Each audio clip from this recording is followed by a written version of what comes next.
মাসহাবে ওসমানী। ইসলামের তৃতীয় খলিফা হজরত ওসমান রাদিয়াল্লাহু তাআলা আনহু এর সময়ের তার কর্তৃক সংরক্ষিত পবিত্র ঐতিহাসিক সেই আল কোরআন এটি। আজ থেকে প্রায় 1420 বছর আগে ইসলামের ইতিহাসে সংঘটিত হয় এক মহান ও যুগান্তকারী কাজ। খলিফাতুল মুসলিমিন হজরত ওসমান ইবনে আফফান রাদিয়াল্লাহু তাআলা আনহু সমগ্র মুসলিম উম্মাহকে এক কিরাতে একত্রিত করার জন্য পবিত্র কোরআন শরীফ সংকলনের মহান উদ্যোগ গ্রহণ করেন। ده مصحف سيدنا عثمان.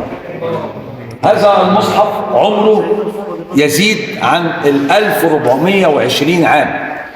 এটা سيدنا عثمان رضي الله تعالى عنه هو كتب دي أو في زمانه في زمنه لأنه هو أول من جمع القرآن وعمل المصحف. ওসমান রাদিয়াল্লাহু তাআলা আনহু যে কোরআন কারীমকে জমা করেছেন সেই একটি নুসখা হলো এটা, যেটা 1420 বছর 1420 عام. না 1420 বছর এই আগের এই পাণ্ডুলিপিটা এখানে সংরক্ষণ করা আছে। مكتوب بالخط الكوفي এটা খত কুফির মাধ্যমে লেখা, على ورق جلد الغزال. কিন্তু গাজাল হরিণের চামড়ার মধ্যে লেখা। وزن المصحف 80 كيلو جرام. এটা 80 কিলো ওজন عدد صفحاته 1900 صفحة. এবং এখানে 1900 ছাপা মানে 1900 পৃষ্ঠা আছে। সে সময় কোরআন লেখা হতো কাগজে নয়, লেখা হতো হরিণের চামড়ায়, যা ছিল অত্যন্ত টেকসই ও দীর্ঘস্থায়ী।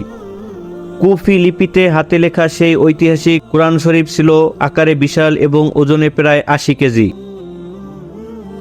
প্রতিটি আয়াত লেখা হয়েছিল গভীর শ্রদ্ধা, নিখুঁত যত্ন এবং অপরিসীম ভালোবাসা দিয়ে।